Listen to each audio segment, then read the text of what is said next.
कभी कभी किस्मत हमें ऐसी जगह पर ले आती है जहां से लौटना मुश्किल हो जाता है। सिया को हमेशा रहस्यमयी जगहों की कहानियों में दिलचस्पी रही थी। वह एक पत्रकार थी जिसे पुराने, वीरान और भूतिया स्थानों पर जाकर रिपोर्ट बनाना बेहद पसंद था। उसकी जिंदगी की खोज और साहस ने उसे कई रहस्यमयी जगहों तक पहुंचाया था। लेकिन इस बार उसे खबर मिली कि शहर से कई मील दूर पहाड़ों के बीच एक पुरानी हवेली है जिसके बारे में अजीब बातें कही जाती थीं। लोग कहते थे कि हवेली खाली है, लेकिन रात को उसकी खिड़कियों से रोशनी झलकती है और कभी कभी अजीब औरतों की चीखें सुनाई देती हैं। सिया के मन में तुरंत उत्सुकता जगी। यह कहानी, उसने सोचा, उसकी करियर की सबसे बड़ी स्टोरी साबित हो सकती है। शाम ढल चुकी थी जब सिया हवेली के पास पहुंची। हवेली खंडहर जैसी थी। टूटी फूटी दीवारें, बेलों से ढका भारी दरवाजा और चारों तरफ घना अंधेरा। एक ठंडी हवा चली और सिया को रोंगटे खड़े हो गए। उसने धीरे से दरवाजा खोला। अंदर का दृश्य और भी डरावना था। एक लंबा हॉल,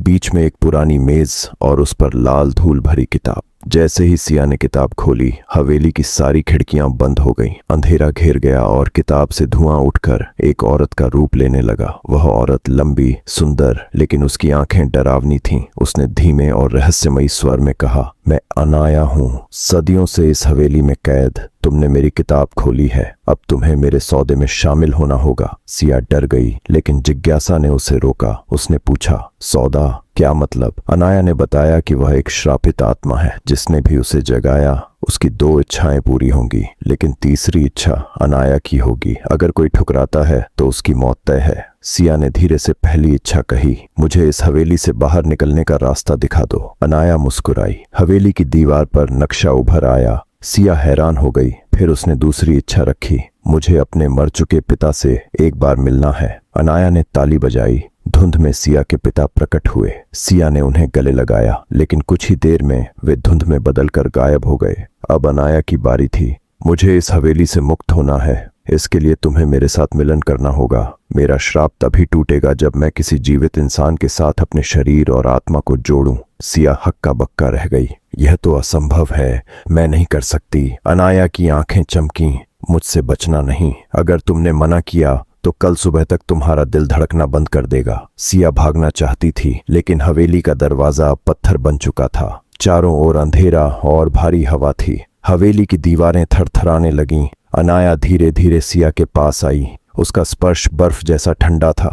सिया ने हार मान ली। हवेली में अजीब सी चीखें गूंज उठीं। उनकी परछाइयां दीवारों पर नाचने लगीं। रात भर सिया ने अपने जीवन का सबसे डरावना अनुभव किया। सुबह हुई, रोशनी हवेली में दाखिल हुई। अनाया अब इंसान बन चुकी थी। उसने कहा, धन्यवाद सिया, तुमने मुझे आजाद किया। सिया थकी हुई चारपाई पर पड़ी थी। उसने पूछा, अब मैं जा सकती हूँ? अनाया मुस्कुराई, नहीं, अब तुम्हारी बारी है। सिया का शरीर कांपने लगा। उसकी त्वचा पर धुएं जैसी लकीरें बन गईं। उसका चेहरा धुंध में बदल गया। कुछ ही पल में वह इंसान नहीं रही, बल्कि लाल किताब में कैद नई आत्मा बन गई। अनाया हवेली से बाहर चली गई, आजाद और जिंदा। लेकिन सिया अब वही हवेली की नई श्रापित आत्मा थी। कहते हैं आज भी उस हवेली की खिड़कियों से रात को औरतों की चीखें आती हैं। लाल किताब अभी भी उसी मेज पर रखी है। अगर कभी आपकी नजर उस किताब पर पड़ी तो सोचिए, क्या आप उसे खोलेंगे?